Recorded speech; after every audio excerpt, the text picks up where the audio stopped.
Rama Rama, Hare Hare, Hare Krishna, Krishna Krishna, Hare Hare, Hare Rama, Rama Rama, Hare Hare. दंडवत प्रणाम प्रभु जी। नाम संगीत की जय, शील प्रपाद की जय, अनंत कोटि वैष्णव वृंद की जय। हरि बोल। थैंक यू माता जी। Hare Krishna. Thank you so much, Shubha Mataji. So Hare Krishna to all the devotees. Pranam. Hope you have blissful, enjoyable Diwali and Govardhan Puja. So from today we are starting again, resuming our Shrimad Bhagvatam sessions.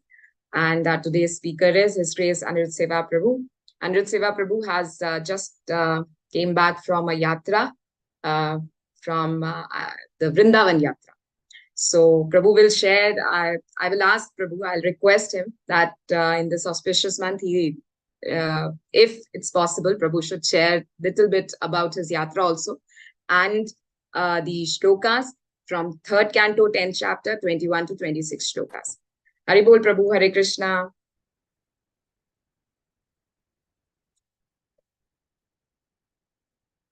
Okay, I think Prabhu is, yeah, he's there. Yeah, Hare Bol. Hare Krishna. Hare Krishna, Prabhu. Yeah. Yeah, over to you, Prabhu. Yeah, sure, Prabhu. Yeah, please.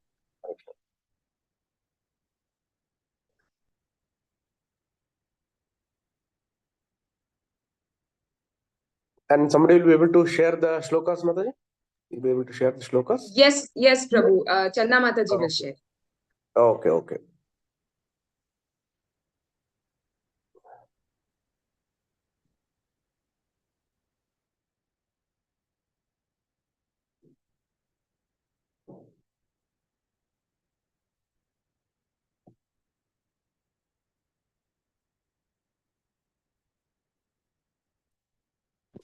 Hare Bol.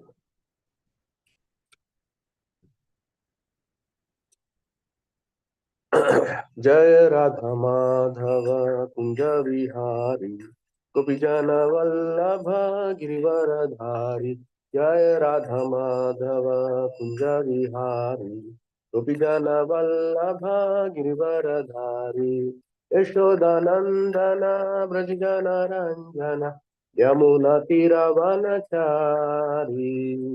Yashodanandan ब्रजजन Ranjan Yamuna तीरवनचारी। जय राधा माधव कुंज विहारी गोपीजन वल्लभ गिरिवरधारी। जय राधा माधव कुंज विहारी गोपीजन वल्लभ गिरिवरधारी। जय राधा माधव कुंज विहारी गोपीजन वल्लभ गिरिवरधारी। जय श्री कृष्ण चैतन्य प्रभु नित्यानंद श्री अद्वैत गदाधर शिवसादि गौर भक्त वृंद। जय श्री कृष्ण चैतन्य प्रभु नित्यानंद श्री अद्वैत गदाधर शिवसादि गौर भक्त वृंद। हरे कृष्णा कृष्णा कृष्ण हरे हरे, हरे राम राम राम हरे हरे। हरे कृष्णा कृष्णा कृष्णा हरे हरे, हरे राम राम राम हरे हरे। हरे कृष्णा कृष्णा कृष्णा हरे हरे, हरे राम राम राम हरे हरे। हरे कृष्णा कृष्णा कृष्णा हरे हरे, हरे राम राम राम हरे हरे। हरे कृष्णा कृष्णा कृष्णा हरे हरे, हरे राम राम राम हरे हरे। हरे कृष्णा कृष्णा कृष्णा हरे हरे, हरे राम राम राम हरे। राधा श्याम सुंदर राधा श्याम सुंदर राधे। जय राधा श्याम सुंदर राधा श्याम सुंदर राधे। जय राधा मुरलीधर राधा मुरलीधर राधे। राधा रमण रमण राधे। जय राधा विनोद राधा विनोद जय राधा माधव राधा माधव राधे जय जगन्नाथ जय जगन्नाथ जय बलदेवा जय सुभद्रा जय जगन्नाथ जय जगन्नाथ जय बलदेवा जय सुभद्रा कृष्ण बलराम जय कृष्ण बलराम जय कृष्ण बलराम जय वृंदावन धाम जय वृंदावन धाम वृंदावन धाम जय वृंदावन धाम जय गौरानिता जय गौरानिता गौरानिता जय गौरानी जय षड्गोस्वामी गण जय षड्गोस्वामी गण षड्गोस्वामी गण जय षड्गोस्वामी गण जय जय प्रभुपा जय जय प्रभुपा जय जय गुरुदेव गुरुदेव गुरुदेव जय जय गुरुदेव यम स्पृष्टाचार स्तोत्र सभचरण भक्ति संश्रम प्रपाद महाराज की जय इस्कॉन संस्थापक श्रील प्रपाद महाराज की जय जगत गुरु श्रील प्रपाद महाराज की जय यम स्पृष्टाचार स्तोत्र हिज भक्ति सिद्धांत सरस्वती को समराय अनंत कोटि वैष्णव की जय अनंत कोटि आचार्य की जय नमाचार्य श्री हरिदास ठाकुर की जय प्रेम से जय श्री कृष्ण चैतन्य प्रभु नित्यानंद श्री अद्वैत गदाधर शिवासादि गौर भक्तवृंद की जय श्री श्री राधा कृष्ण गोपीनाथ राधा कुंड श्याम गिरि गोवर्धन की जय वृंदावन मथुरा धाम की जय मायापुर नवदीप धाम की जय जगन्नाथपुरी द्वारका धाम की जय गंगे मय माई की जय तुलसी भक्ति देव की जय समवेत गौर भक्तवृंद की जय ग्रंथराज श्रीमद् भागवतम की जय हरिनाम संकीर्तन की जय Srila Prabhupada translate book distribution की जय all glories to assembled deities, all glories to assembled deities, all glories to assembled deities, all glories Shri Guru Shri Gaur Premanand Hari Hari Gaur Hare Krishna. So welcome to all devotees for today's Nityam Bhagavata Sevya Bhagavatam session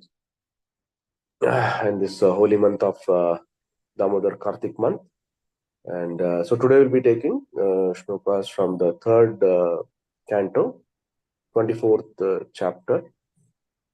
Chapter 10, Swami. Sorry, chapter 10, and it will be 21 to 26. Right. Start with my prayers. Om Agnantimirandasya Gnananjana Shalaka Chakshunmiltamena Tasmai Shri Guruvay Namaha Shri Chaitanya Manobhishtam Sthapitam Yena Bhutale Swayam Rupagatam Mahyam Dadati Supadantikam Vandeham Shri Gurum Shri Yuta Padakamalam Shri Gurun Vaishnavamscha Shri Rupam Sagrajatam Sagana Raghunathanvitam Tam Sajivam Ta Sadvaitam Savadutam Parijana Saitam Krishna Chaitanya Devam Shri Radha Krishna Padan Sagana Lalita Shri Vishakanvitamscha हे कृष्णा करुणा सिंधु दीनबंधु जगतपते गोपेश गोपिका कांता राधा कांत नमोस्तुते तप्त कांचन गौरांगी राधे वृंदावनेश्वरी शुभानुसुते देवी प्रणमामि हरिप्रिये वांछा कल्पतरुक्ष कृपा सिंधुभ्यो च पतितानां पावनेभ्यो वैष्णवेभ्यो नमो नमः जय श्री कृष्ण चैतन्य प्रभु नित्यानंद श्री अद्वैत गदाधर शिवसादि गौर भक्तवृंद हरे कृष्णा कृष्णा कृष्णा हरे हरे हरे राम राम राम हरे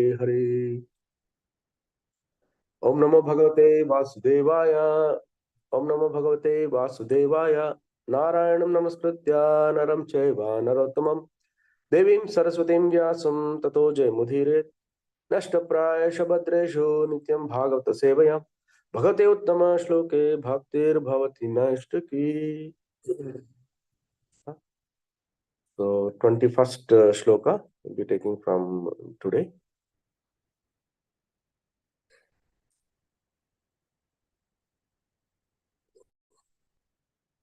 तिरश्चाम् अष्टमः सर्गः सो अष्टविंशात् विधो मतः अविदो भूरितमसो घृणाग्ना हृदि अवेदिनः.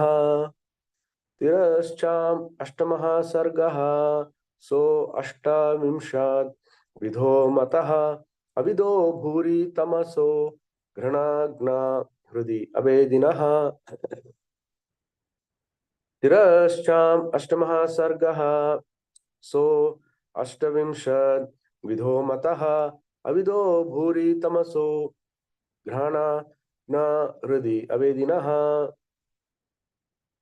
Word by word meaning. Translation. Srila Prabhupada ki jai. Tirascham.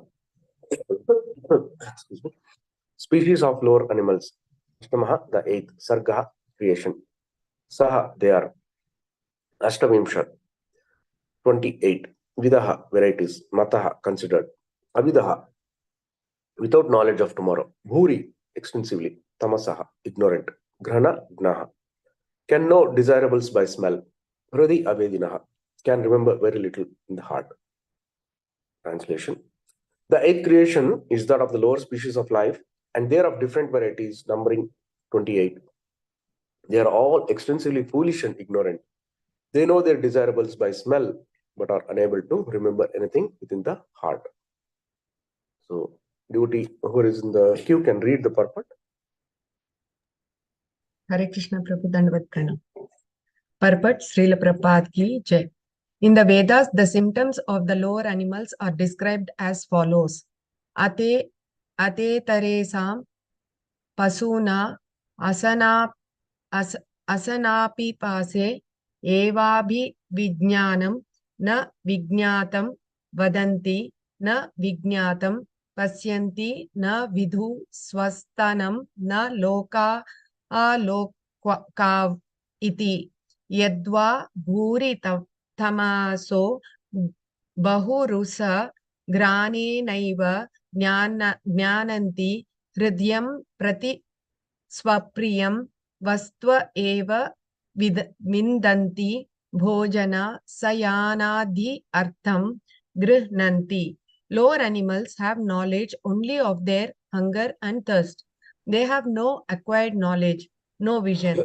Their behavior exhibits no dependence on formalities. Extensively ignorant, they can know their desirables only by smell, and by such intelligence only can they understand what is favorable and unfavorable. Their knowledge is considered only with eating and sleeping. Therefore, even the most ferocious lower animals, such as tigers, can be tamed simply by regularly supplying meals and accommodations for sleeping. Only snakes cannot be tamed by such an arrangements. Hare Krishna. Thank you very much, Prabhu. Hare Krishna. Soma Granti Manandasya Gnananjana Shalaka Tasmai Shri Guruve Namaha. Hare Krishna. So, we are in this, the creation by Lord Brahmaji. How the creation started, that has been explained here. While the conversation between Vidura and Maitreya is going on. So these explanations have been given. And as we understand that this is the secondary creation, the Visarga, because the Sarga, the primary creation has already done by the Lord, Supreme Lord has already made all the arrangement for the creation, primary creation. And it is only now the job of Brahmaji just to acquire all those elements or those materials or those energies so that he can create the secondary creation, so that things can come in place, the planets or the vegetation or the mountains or the rivers, whatever it is, all these things are in place, and then it can be put into the operation. So that way we know how Lord Brahma was being the first material person in this material world, the first entity, living entity. He got the supreme empowerment by the Lord. We know all that, how he was created and then how he did the tapas, the austerities, the meditation for about 100 celestial years. And then he finally acquired the empowerment so that he can create this material planet. And this is this Brahmanda, which is having the 14 planetary systems, so that all different inhabitations are there and different living entities are also existing. And more importantly, the other factors that is governing these living entities, like the modes of material nature and the subtle senses, all these things, the time, eternal time. So all these things are also getting created by him. I mean, basically they are put into its right place so that the worldly operations can go ahead. The cosmic manifestations can go ahead. So as we understand that shloka number 14, we already read that there are 9 different kinds of creation which is mentioned here, and depending upon the eternal time, material elements, and the quality of one's work. So karma, the material elements in terms of all the panchatattva, panchabhuta, and the time. So by these kinds of interaction, you get this creation. And of the 9 creations, it starts beginning by shloka 15, that the first creation is actually the Mahatattva. Mahatattva is sum total of all the metal ingredients, wherein the creation can start. And by the glance, the supreme glance of the Lord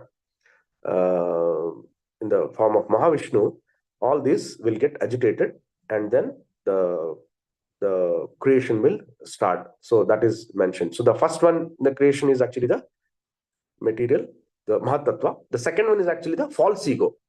So false ego is generated in which the material ingredients, knowledge, and activities, like we discussed, these 3, karma, and the knowledge, jnana, and the bhuta, panchabhutas. All these things are created. And then the third is the sense perceptions. So this is basically the touch, the smell, the sight, the hearing, and the taste. So these 5, the sense perceptions, are created. And then elements are generated.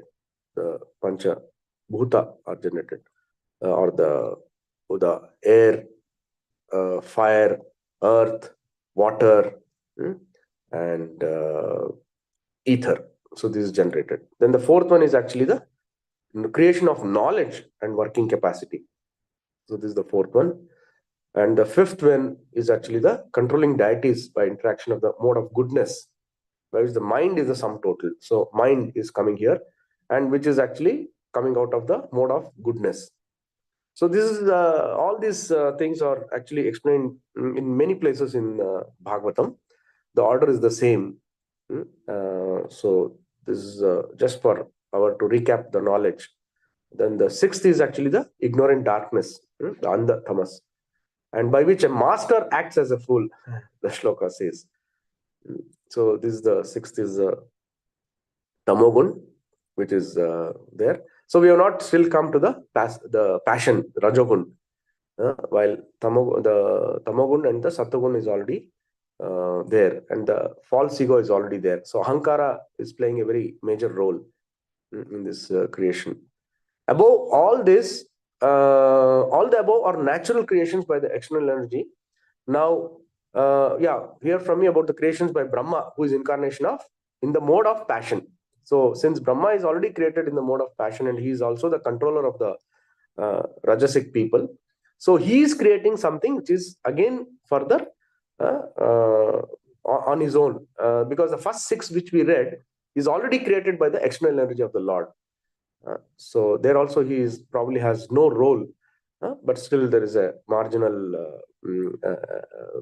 effect which is assigned to Brahmaji. But from here on, the 6th, the 7th, 8th, 9th are actually having a direct role of Brahmaji.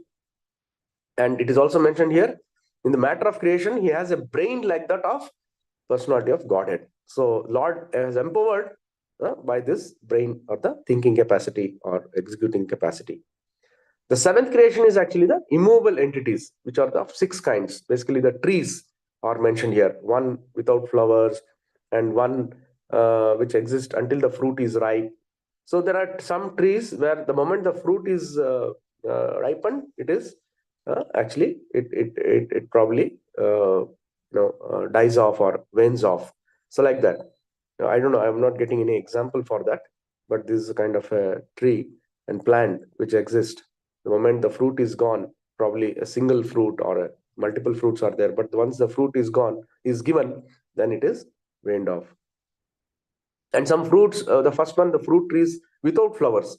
So this is also very amazing. For example, one example I can look at is the sugar cane, where I don't know whether the flowers is there, but it gives the fruit in terms of the stem itself.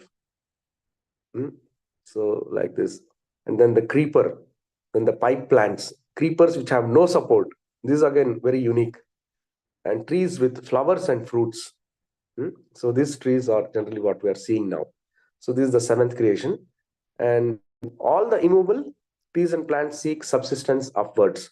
They're almost unconscious, but have feelings of pain within. This is very important.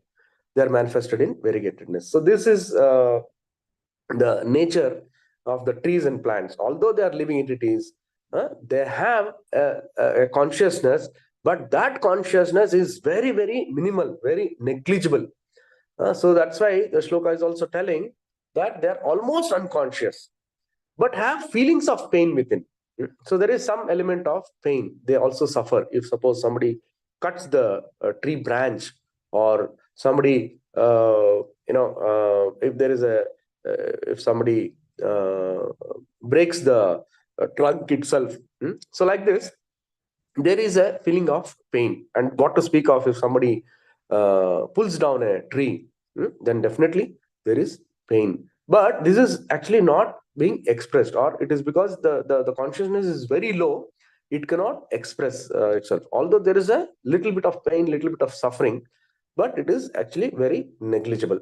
So that is the reason why, I mean, many argue that oh, you are all vegetarians. You talk of vegetarians, especially the non-vegetarian people who are animal eaters. They come up with this argument that yeah, you're all okay. You are telling that animals have life, and we are killing, and they are suffering pain. All that is there. I mean, they are seeing it virtually. They know, they visibly they are seeing that there is a how much of suffering the goat or the hen or all these animals undergo at the time of slaughtering. What to speak of the cows and bulls? How much of suffering they undergo, but still they resort to their slaughtering mechanisms. And they argue that yeah, you are telling plant also has life, but you are also eating the plants, the shark or the greens. All these things you are cutting. The so many plants are being uprooted, and there is also life, and you are killing.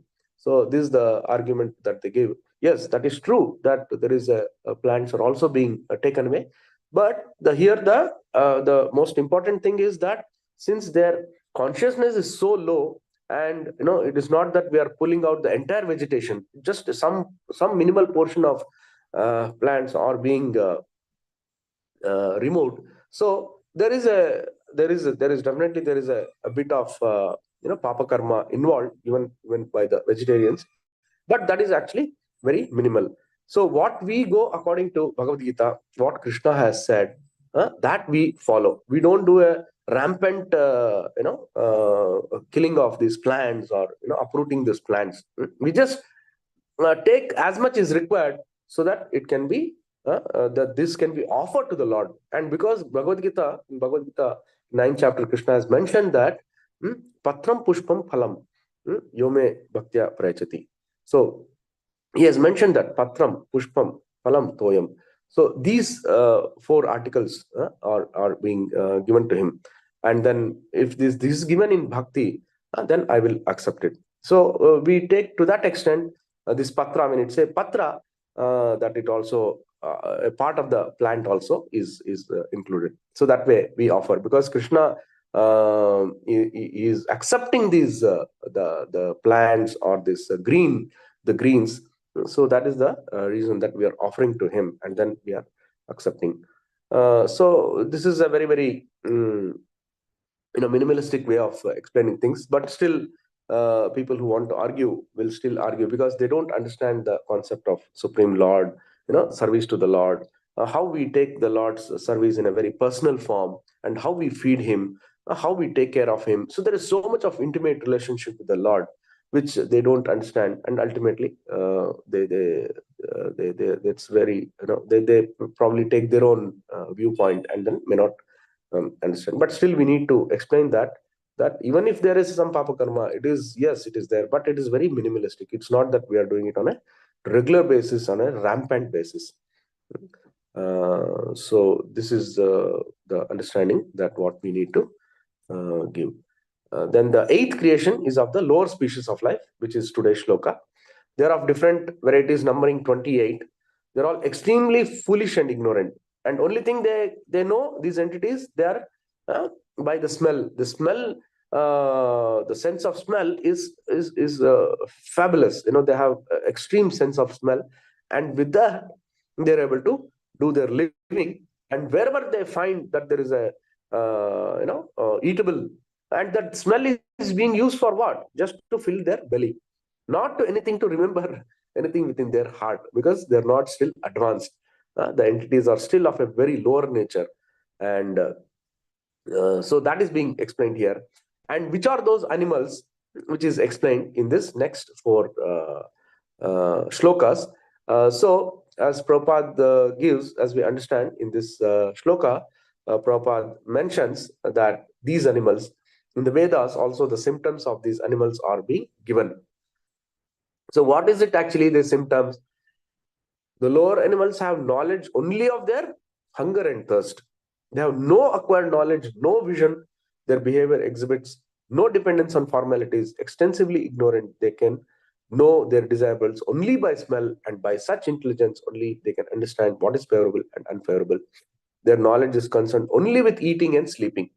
So this is the main goal of those animals.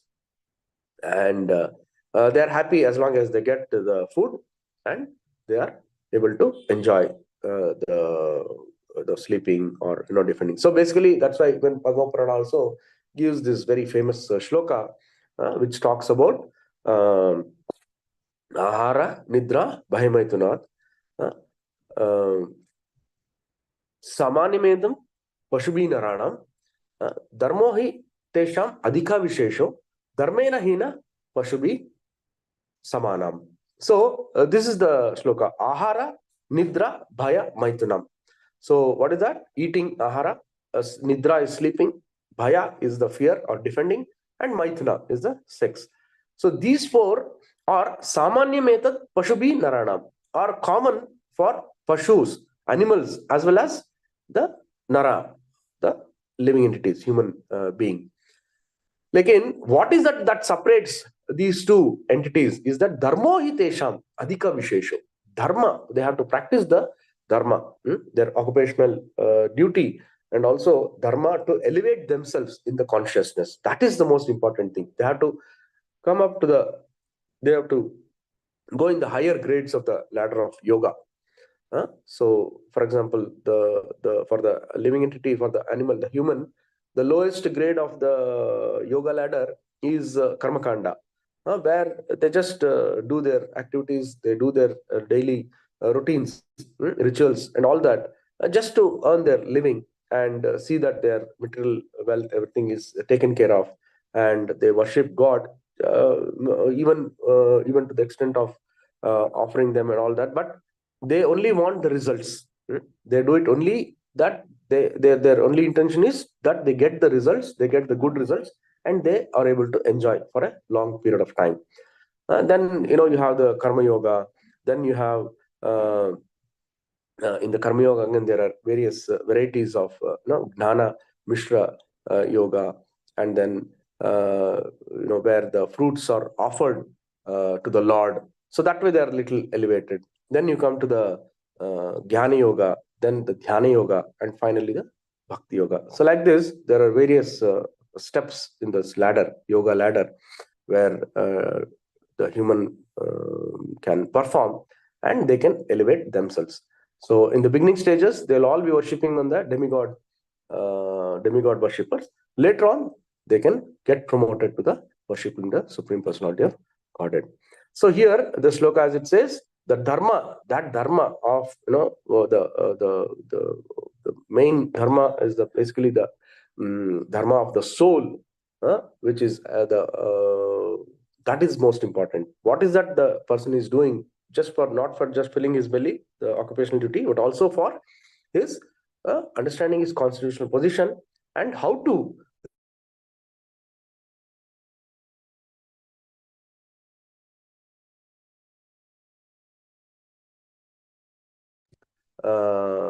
critical aspect.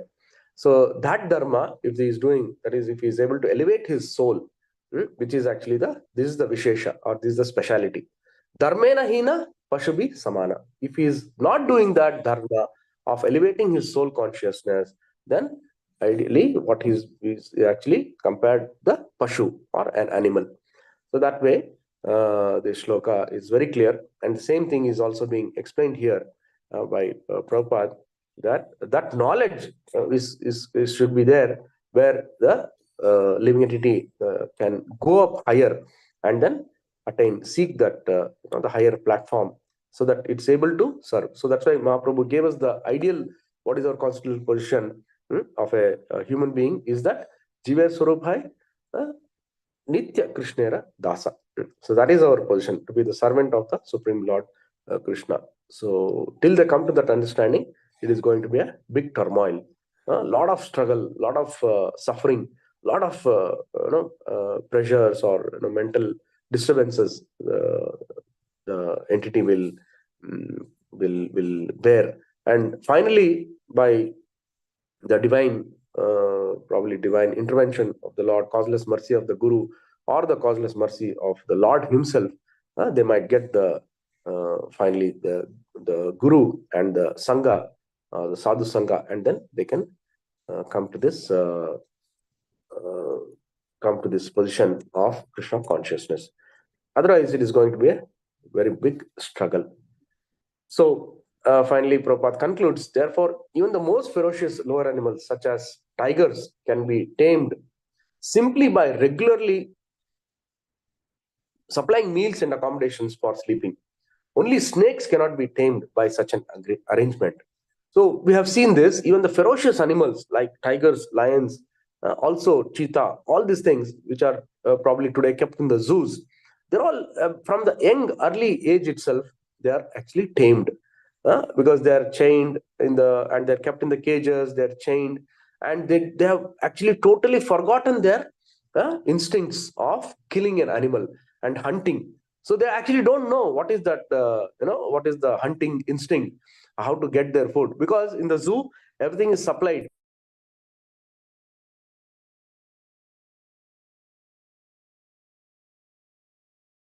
Hunting skills, and they continue their life in a very, very meek way, and that is how they are tamed. And that's what Prabhupada is telling. If they are provided sufficient meals and accommodation for sleeping, that's it. And of course, they'll have their own time for sex, and they'll have their own time for defending, and that's it. As long as they're getting these four basic needs, then they'll be meek as possible. Meek as possible, and they can. I mean, we can see that tigers, lions in the circus, how they are tamed by the trainer, or what you call him as the conductor. No, he's the one who's actually in total command of that lion. Lion is actually the most ferocious animal. It has got all the powers. It can tear off this man in just a fraction of a second, but it has actually lost its instinct, and it is completely behaving like a typical like a puppet in the hands of a puppeteer.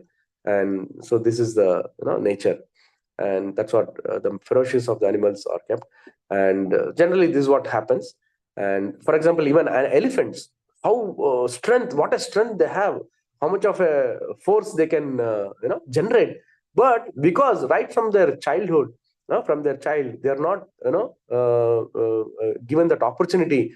They're always chained, and they're always supposed to do jobs like like donkeys. They're trained to just lift some huge equipments or huge weight, and that's it. They ultimately end up being very much tamed, and they actually forget that sense that they are, whatever the power they have, they forget their own intrinsic sense or the capability they have, and then they just remain under the guidance of the Mahout or their trainer. And that way, even today's generation also, we have seen over generations, they have exploited all these animals for their own selfish motives. And Prabhupada finally says, only snakes cannot be tamed by such an agreement, by such an arrangement. and snakes are the ones who cannot be tamed, because their senses are so powerful, especially their sense of hearing. It's enormous actually. Even the snakes are supposed to they can even if suppose an earthquake is happening somewhere, and even half an hour before also they can sense that the earthquake will happen, and they will come out of their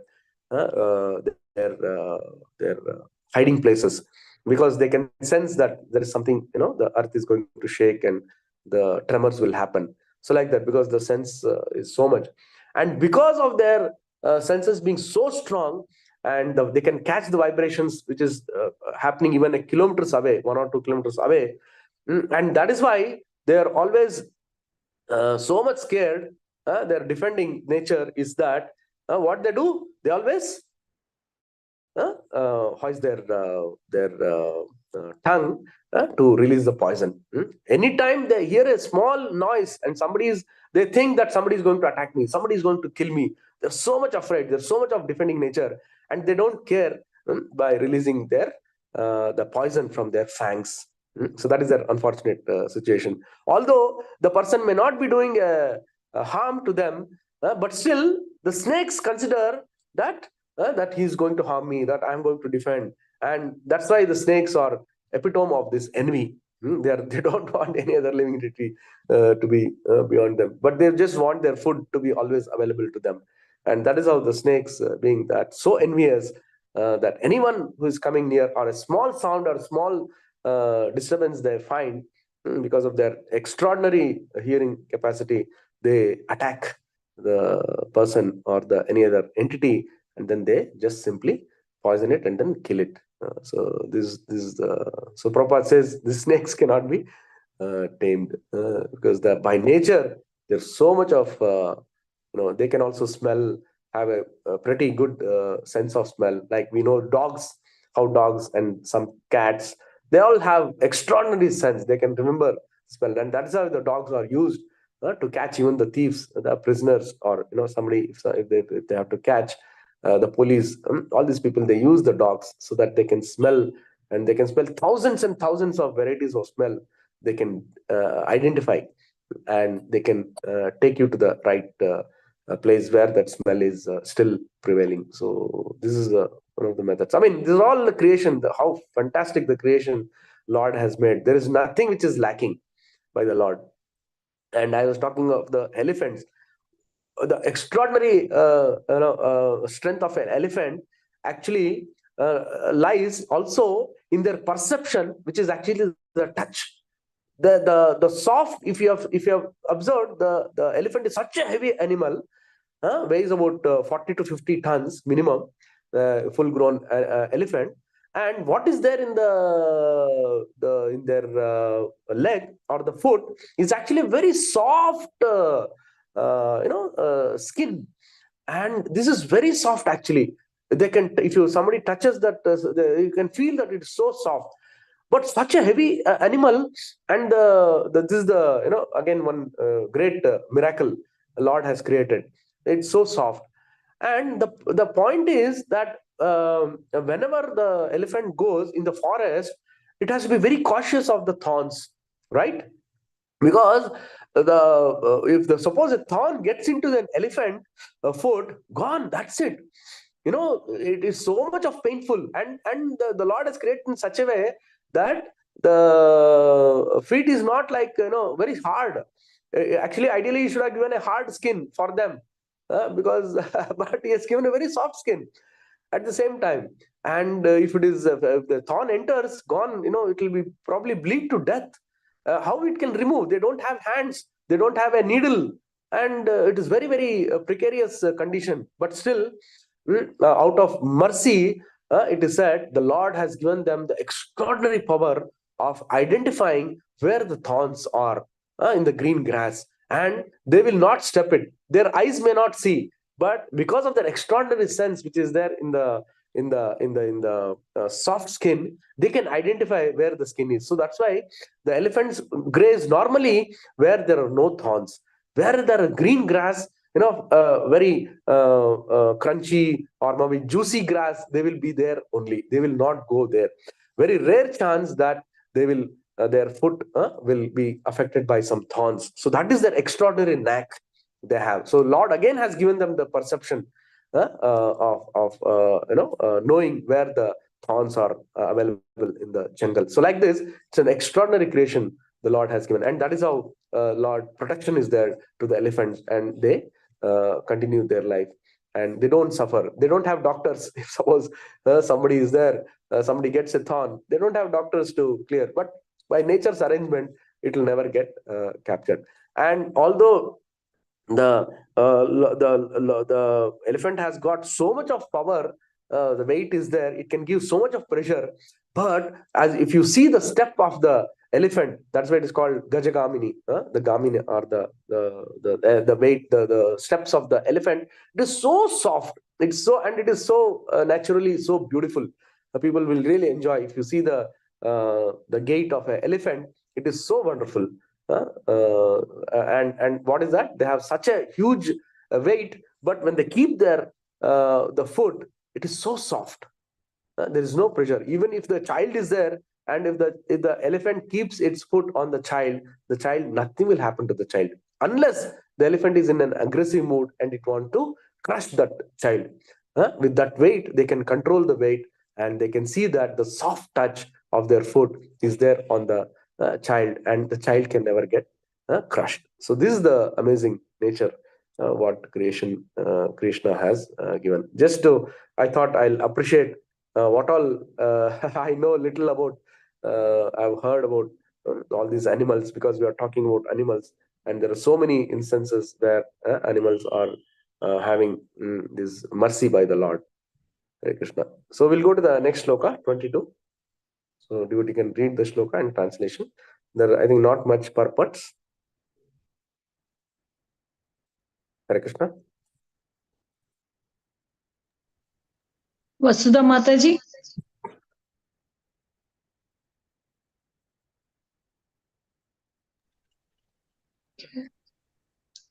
Radhika Mataji. Hare Krishna Mataji. I read last translation. Others can read, no Mataji. Sure. Hare Hare Krishna. Krishna. Hare Krishna. Can I, Mataji?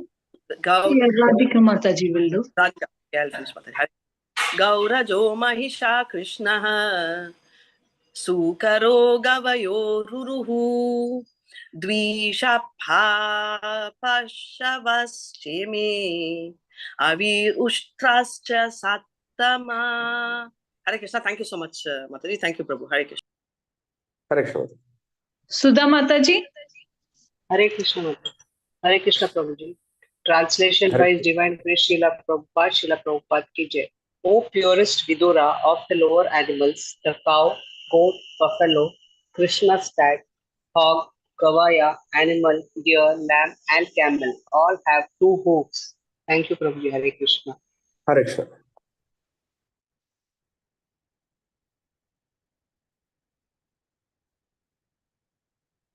So here the one varieties of animals have been given, where the cow, goat, buffalo, deer all have cloven hooves.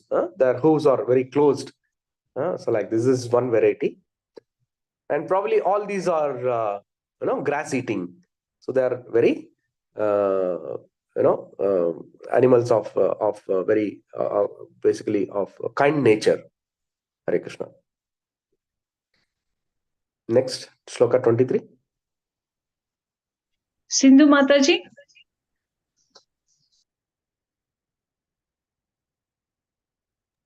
Yes, Mataji. Hare Krishna. Pranam, Mataji.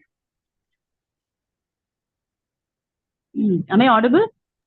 Yes, Mataji, you can read the shloka. Hare Krishna. Am I audible? Yes, go ahead, Mataji. Yeah. Text 23. Kharo svosvataro gauraha sarabascha maritata ete chaika sabha kshattaha shrunu panchanakan pashun. Translation by Divine Grace Srila Prabhupada ki jai. The horse, mule, ass, gaura, saraba, bison, and wild cow all have only one hoof. Now you may hear from me about the animals who have 5 nails. Hare Krishna.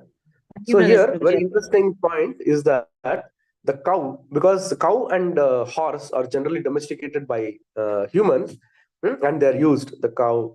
So they are, even the ox, for example, which are domesticated and they're used by the farmers and for the traders, vaishyas.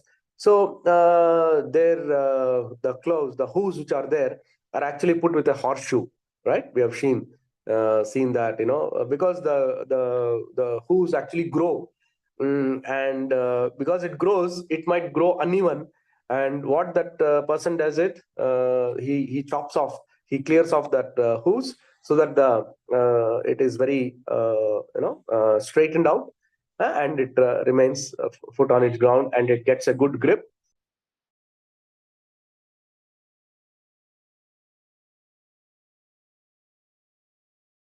By this, the longevity of the hoof is maintained. So that is very interesting, actually. Although it might be painful for that, but actually the nail is hammered onto the hoof of this cow or the oxen. Actually, oxen is more, and horses also, as we see, and still they just continue their lives, because they're since they have to come out in the streets, they have to come out in the tar roads. They need some support, so they need a protection. So for that, this kind of a arrangement is also there, and that way Lord is protecting their body, physical aspects also. Hare Krishna. So we'll go to the shloka 24. Yes, Anita Mataji. Hare Krishna Mataji. श्वशृगालो वृकव्याघ्रहो मार्जार शशलभो सिंहः कपिर्गजः कूर्मो गोदा च मकरादयः. Hare Krishna Mataji. Translation, I think Vasudha Mataji wanted to read.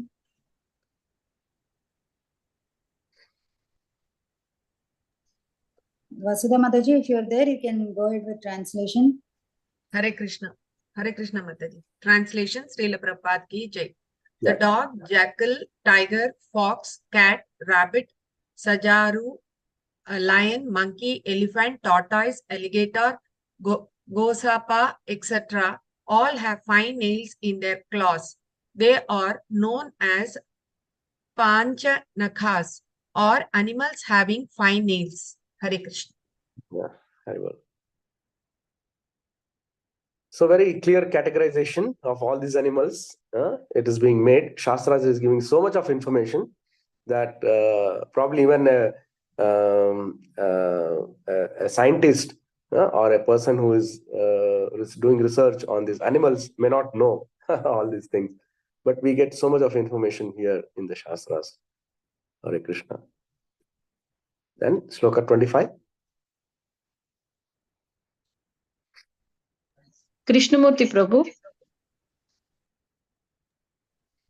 Hare Krishna Mataji. Hare Krishna Prabhuji. Hare Krishna Prabhu.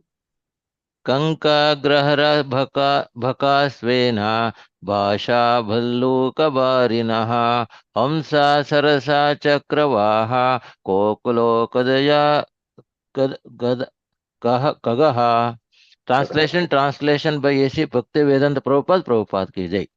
The heron, vulture, crane, hawk, basha, balluka, peacock, swan, sarasa, chakravaka, crow, owl, and others are the birds. Hare Krishna Prabhuji. Haribol, Hare Krishna. So here the talk of the birds is there, and very important birds like vulture, hawk, like Garuda. So all that we hear in the Shastras, they're all assisting the Lord. Peacock, what to speak of peacock and swan, Sarasa. So all these things, all these birds are also there, and they're assisting the Lord in many ways, and also the demigods in many ways. Okay, so we'll go to the 26th shloka. And what to speak of the peacock feather. Lord Krishna is one unique characteristics or a feature identification for Lord Krishna is that he is the one who uses the peacock feather, because peacock feather is considered very pure, and because of his love for the peacock. He's sporting that feather, and that is a real attraction. That is a unique nature of Lord Krishna. How he's appreciating the nature and how he's appreciating these animals, how they are supporting him in his Leela. And so peacock feather, because of its purest form, it is worn by the Lord. Haribol. And if you go to Vrindavan and the areas, Mathura, Vrindavan, Bharatpur, these areas where Krishna did his pastimes. So here we found peacock, so many peacocks, flocks of peacocks there. It will be there in the streets, it will be there in the household, it will be there all over. You can see peacocks, hundreds and hundreds and thousands of peacocks. They are there. And so reminiscing us of Krishna's Leela, Krishna's pastimes. Hare Krishna. And of course, the peacock is one of the most beautiful animal or a bird which is attractive to each and sundry. Haribol. Yeah, Shloka 26 and purport. Suma Mataji. Hare Krishna Mataji, Dandavat Pranams. Jai Srila Prabhupada. Arvakshrotastu navama kshattar ekavidho nrinam rajo adhika karma para dukkhe cha sukhamaninaah. Translation by His Divine Grace A.C. Bhaktivedanta Prabhupada, Prabhupada ki jai. The creation of the human beings who are of one species only, and who stock their eatables in the belly is the ninth in the rotation in the human race. The mode of passion is very prominent. Humans are always busy in the midst of miserable life, but they think themselves happy in all respects. Hare Krishna. Dandavat Pranams Prabhuji. Thank you. Hare Krishna.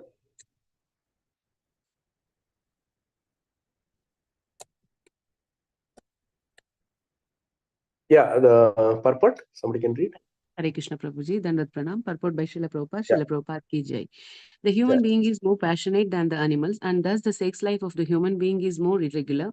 The animals have their due time for sexual intercourse, but the human being has no regular time for such activities. The human being is endowed with a higher advanced stage of consciousness for getting relief from the existence of material miseries.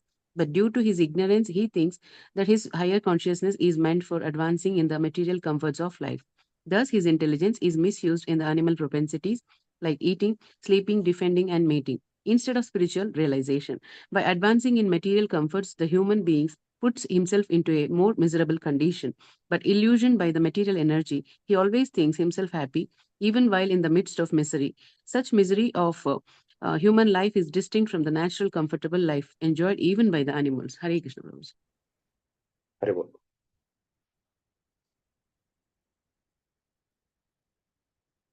So here we have come to the ninth category, which is actually in this shloka, the human being. They are of one species only and who stock their eatables in their belly is the ninth in rotation. The human race, the mode of passion is very prominent.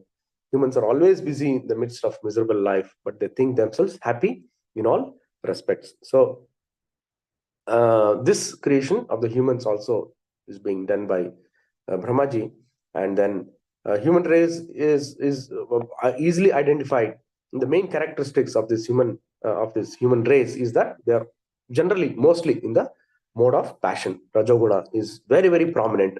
So while Rajoguna is prominent, they may also end up living more in the Tamoguna also. It's very rare that we find that the human can come to this Satoguna. And so for devotees, it is very important that they remain in the Satoguna. So that's why we have all these regulative principles we followed, and we have prescribed chanting, we have prescribed attending to spiritual sessions, lessons, harikatha. So all these things are visit to the temple. So all these things are made in such a way, Prabhupada has designed in such a way that we get spiritually enriched. So this is one entity who always want to stock their eatables, as the shloka says. They are never satisfied. They always want to hoard for the future. So that is the characteristics of this human nature. And because of their extreme passion for accumulating more wealth, more wealth, more wealth, they actually suffer, and they're so busy, and and they make their life very miserable. And despite all that misery and suffering, they still, even if a person who is on the hospital, on the deathbed, he's about to leave his body, he's suffering so much, he might have suffered cancer or some disease or something. Even if you go and ask him, how are you, what is that he will say? He will reply, I'm fine, I'm good. So like this, so much pessimistic. Of course, it's a good way to always be pessimistic, optimistic. I mean, sorry, not pessimistic, optimistic, and see that you live a long life. But they're actually telling that out of ignorance. They're not telling out of knowledge. When you're in a deathbed, when you're suffering actually so much of disease and so much of struggle, how can you say that you're happy? The first very important fact is that you have taken a human birth itself. Means that you have come out of you have taken this because of suffering. Actually, the sole occupation should have been in the spiritual world, but we have come to the wrong place, mortal world. So that way you have to start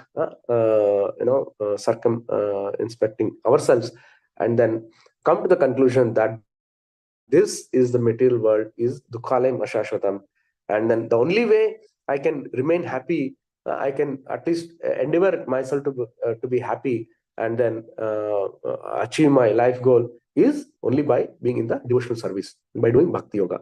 So as long as you're in this association of devotees and you're in the spiritual practices, only then you can find some happiness. That is again by the grace of Lord. So that's why, as Chaitanya Charitamrita says, Brahmanda Brahmite, Kon Bhagyavan Jiva, Guru Krishna Prasada Paye, Bhakti Lata Bij.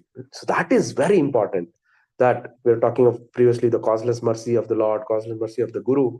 So that can happen only with the if you get the prasada or the mercy of Guru and Krishna, then only that Bhakti Lata Bij can sprout.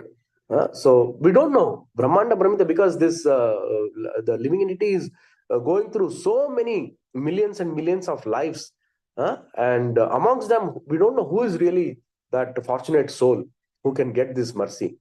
So in order to get this mercy, immediately we have to take up to this spiritual practice. The moment we hear about Krishna Katha, the moment we hear about glorification of the Lord, the moment we hear about the holy names, immediately we have to take it up and make it as a serious business. Only then we can remain happy to some extent, and then continue in that realm. And the moment we come out of this, and if we are attracted by the Maya, then there is no scope, there is no hope for us. It will be a tussle between survival of existence and a lot of suffering. So that's what Prabhupada mentions here, that human being is more passionate than animals. And what is binding them? The sex life. And as Bhagavatam also says, that pumsa striya maithuni bhavam. So this is the one which is actually binding him. The sexual attraction is the one between the pumsa and the striya. And with that, it creates so much of a struggle, and it is difficult to come out of this struggle unless the person takes to spiritual practices. The animals have their due time, because they have seasons, animals, and during that time only they mate. But whereas for a human, that is not there. Actually, Lord gave so much of facility to the human being, and unfortunately we are misutilizing that facility. So unless we are regulated in this sexual activity also, there can be very little. So that's why Prabhupada has given us that samskara, that if a Krishna conscious child has to be developed, it has to be right at the garbhodhana samskara, at the time of conception of the conception of the life, when the husband and wife unite. At that time only they should have done that garbhodhana samskara, where they're to be purified in such a state of mind that they're coming in union only to produce a Krishna conscious child. They have been purified by chanting so many extra rounds and by practicing a lot of purificatory process and not engaging in regular karmic activities. So the more they are in the spiritual association, and then if they procreate, and they can really produce a Krishna conscious child, and that child can actually benefit hundreds and thousands. Otherwise, if the child is born only out of the lust and desire, then that child is going to suffer. So the Shastras has given this Garbhodana Samskara among the 16 Samskaras is given, but rarely people have actually discontinued practicing. Now, with the revival of the Krishna consciousness by Srila Prabhupada and Chaitanya Mahaprabhu's mercy, we have again got this back, the knowledge, because knowledge, this is important. The moment we get the knowledge, we have to see that we stick to its practice, and then come to this higher stage of consciousness, of getting relief from the existence of material miseries. But due to ignorance, he thinks his higher consciousness meant for advancing in material comforts of life, and that way he suffers. So if you're misusing that intelligence, misusing that consciousness, then you are going to suffer. So that's why Prabhupada is mentioning that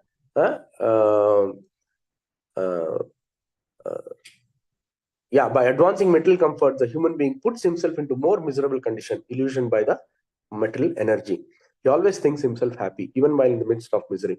Such misery of human life is distinct from the natural, comfortable life enjoyed by the animals. So that's why Prabhupada has always mentioned that simple living and high thinking, that slogan, and use your intelligence. Only the Sumedha Yajanti hi Sumedasa.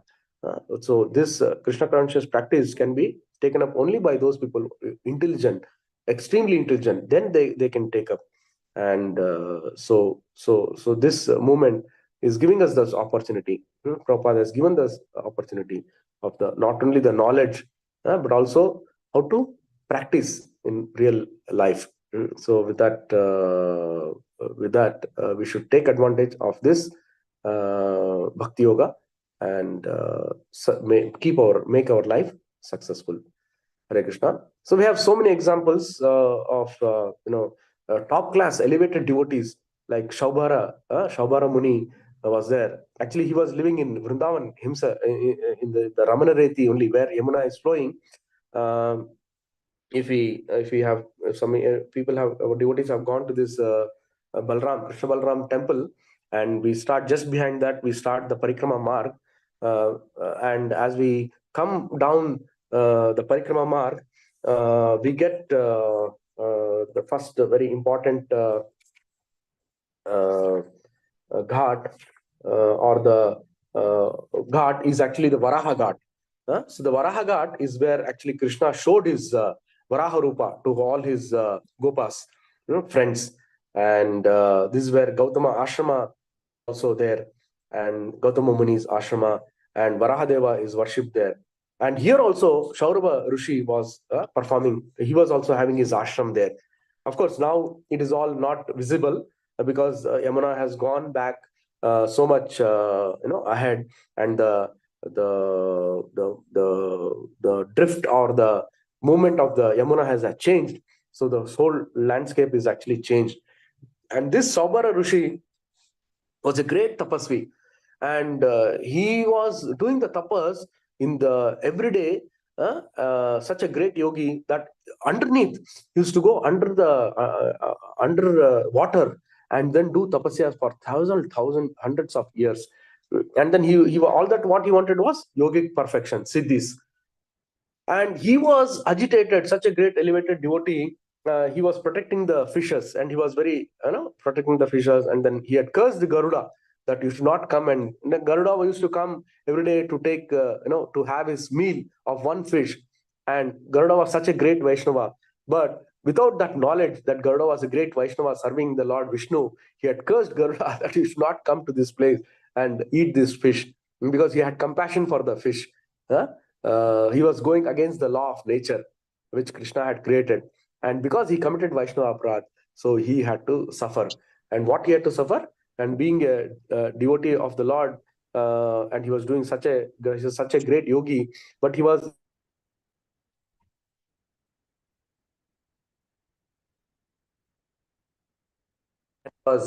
he got that desire, and then he came out of his tapas, and all the austerities were lost. And then that time the ruler there was Mandata.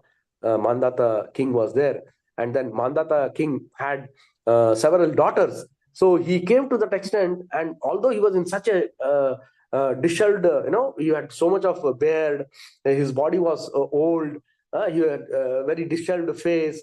He was looking such a like a typical like a sage, but still he had the desire, the sexual desire, and then he wanted to come and he wanted to have enjoy that, and then he came to the king, and the king and all the queen and all, they completely they made him understand that he's such a old age and he's such a, who will give him for marriage. But then he knew that no daughter, the Mandata had 50 daughters.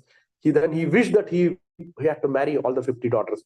Then finally, that he was forced back. He did some more tapasya. He regained his youth. So much of austerities he did. He regained his youth, and then he came back, and then he married, and then he begetted so many children, and finally, so many palaces he had to construct, and he tried to live a happy life. But at the end of the day, after suffering, after having did that. Enjoyment, sense gratification. Finally, he came to the conclusion that he was not happy. Again, he went back and then did his tapasya. Then he became a devotee of the Lord. So like that, it's so many instances in the history in the past that material life, perpetuating this material life is of no use, and this is not the place for us. So this is the place is actually we are all spiritual entities. Our spiritual existence is there in the Golok Vrindavan. So we just have to get back to Godhead. Illide namamane, allide illidi visumane, allide namamane. So means what Haridasas have told, that our home is actually in the spiritual world. We are just here, living here, loitering out here for some petty desires. Actually, we have to go back to our original home. So that's the thing. Of course, Vrindavan, this is a very auspicious time, Kartik, and Vrindavan Parikrama is being done by thousands and thousands of devotees. So this time I had the opportunity to go to Vrindavan, do this Parikrama. So there is also this is actually done every year, and there is a group of devotees in the temple itself. There is a registration counter. So you can go there. You need to be there to register, and then you can enroll there. And there are 2-3 varieties how you can do this parikrama. So this is called, one is the Vrindavan parikrama, which with the parikrama mark we can do, which is within Vrindavan. There are so many temples to be visited, so many ghats like Keshi Ghat, and then Kali Adaman. That place is there. So many temples are there, and there is that. Gaur, sorry, what is that? There is one Gore Dauji temple where Srimati Radharani came to know that one day Balram is not going to come along with Krishna for the grazing, cow grazing pastime. So she got to get that intelligence from all these Sakis. And then what Radharani did was that in her exuberance, she dressed herself as Balram and then went to graze with Krishna, because what her desire was to serve Krishna, to enjoy Krishna. And Krishna at the same time wanted to enjoy Radharani. And then although he knew that it was not Balram, it was Radharani dressed as Balram, but still he enjoyed with Radharani. And so many pastimes. And that place, that temple is also there where Radharani is dressed as Gore Dauji. Dauji is Balram. Gore is white or fair complexion Radharani. So like this, and so many pastimes, the Pandit Pandas there explain so many different pastimes of the lords there. So like that, so many temples are there, so many ghats are there where we can, and finally we also get the Keshi Ghat. And then Keshi Ghat is where Krishna killed that Keshi demon. And Keshi Ghat is very, very serene. The flow of Yamuna is so nice, and it's very attractive. And it is said that if somebody goes early morning in the Keshi Ghat, and if he is meditating there, then they might be captivated by Krishna's beauty, and Krishna may take them take them away. So you have to be prepared for that. So many devotees long for that, but some lucky devotees might get the Krishna prema. So like that. So devotees warn the Pandas. They warn, don't go near Keshigat in the Brahma Muhurta time or in the night times, because you might be taken away by Krishna. So like that. Wonderful ghats are there. This is about Vrindavan. And what we did was Vrajamandal Parikrama, which is covering all the 84 crores. That it is covers about 840 kilometers of Vrajamandal, which is the entire area, which is starting from Mathura. Then it is Madhuvan. Madhuvan, I mean, among the 12 forests, Madhuvan is one which is very near to Vrindavan. And then you have Bahulvan. Then you have Talavan. Talavan is the one where Balram killed that Dhenukasura. Because Talavan, there is a different variety of trees there. This tree gives some kind of a very juicy fruit, and actually that is intoxicating. So in South Africa, you can find the tree, and it is called ambrosia something. It comes with that. So we have seen some videos where the animals, they eat that fruit and they get drunk. So like that, this Talavan, and there Dhenukasura was there. Dhenukasura wanted nobody to touch that tree because he was always enjoying that fruit. But since Krishna and his Gopas they wanted to taste this Tala fruit, so Balram came and he killed Dhenukasura. So like this, these ones are there. Then finally we come to Radhakund, Govardhan. We did Govardhan Parikrama, and Govardhan itself has so many kunds and so many temples around. And then we have Radhakund and Shamkund, the famous temple, the kunds, and even the Shastras Chaitanya Prabhu has given. We have got the information that Radhakund is the topmost place in this material world where you can actually get the Krishna prema. So because that the water of the Radhakund is actually come out of the Lord's separation with Srimati Radharani, and the tears flowing out of Krishna has formed Radhakund, and tears flowing out of Radharani has formed the Shamkund. Of course, this is in the spiritual world, but in the material world, it is the Kund had to had to manifest because Krishna had killed Arishtasura, the one of the demons, the cow, the bull, Arishtasura, and then Radharani had and the Sakis chastised Krishna that you have killed a bull Arishtasura and you have become tainted, contaminated, because cow and bull is very, very sacred, and they chastise Krishna. So then Krishna had to create and invoke all the holy rivers, and that is how he created the Shamkund, and he took bath, and then finally Radharani also had to create, and then she also wanted to create the Kund so that she can purify and then get the love of God.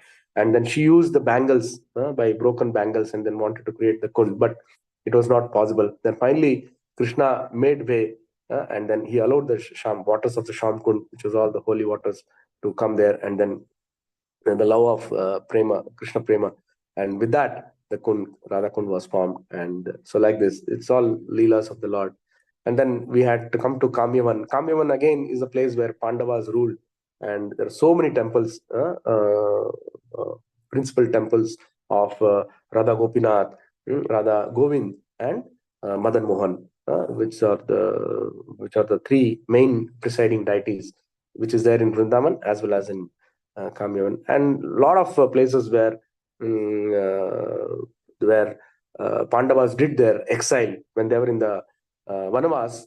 They were pastimes, and the place where Yudhishthira, Dharmakund is there, where the Yaksha came, Dharmaraj in the form of Yaksha came, and then he asked those questions. And the one question what he asked, what is the most wondrous thing which you find in this life?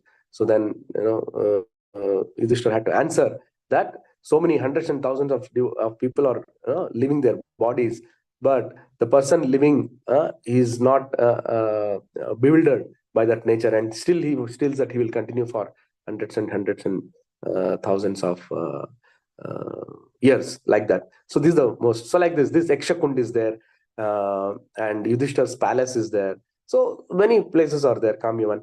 And finally we came to Kamyavan. We were residing there, and we took a 15 days package. So we had to come back because it's so arduous. We have to stay in the tents, we have to stay in the fields, the vagaries of the nature. Even now I'm suffering from cold and cough.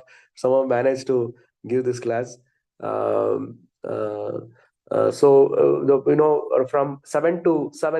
in the evening till 7 in the morning, it is cold. A lot of fog, mist is there. So you have to warm yourself. Whereas after 9 o'clock, 10 o'clock in the morning till that 5 o'clock, it is going to be very hot. So it's a mixture of the climate. It's a very unique experience. Of course, we have to really plan for it, and devotees need to be educated about this. So whenever I get a chance next time, I will also explain what are the precautions, how we need to plan this. And I plan to do the next part of the 15 days in the next year. So hopefully we should, Krishna willing and Radharani's mercy, devotees' mercy, we should be able to complete that Vrajamandal also. Hare Krishna. And the best part is, each of the Leela Salis you stay, and every day we walk, right? From 6 o'clock till 12 o'clock, there is going to be walking. Of course, there will be some break for breakfast, break for some katha, and you have to walk along almost every day 20 kilometers. And some days it stretches, some days it is less.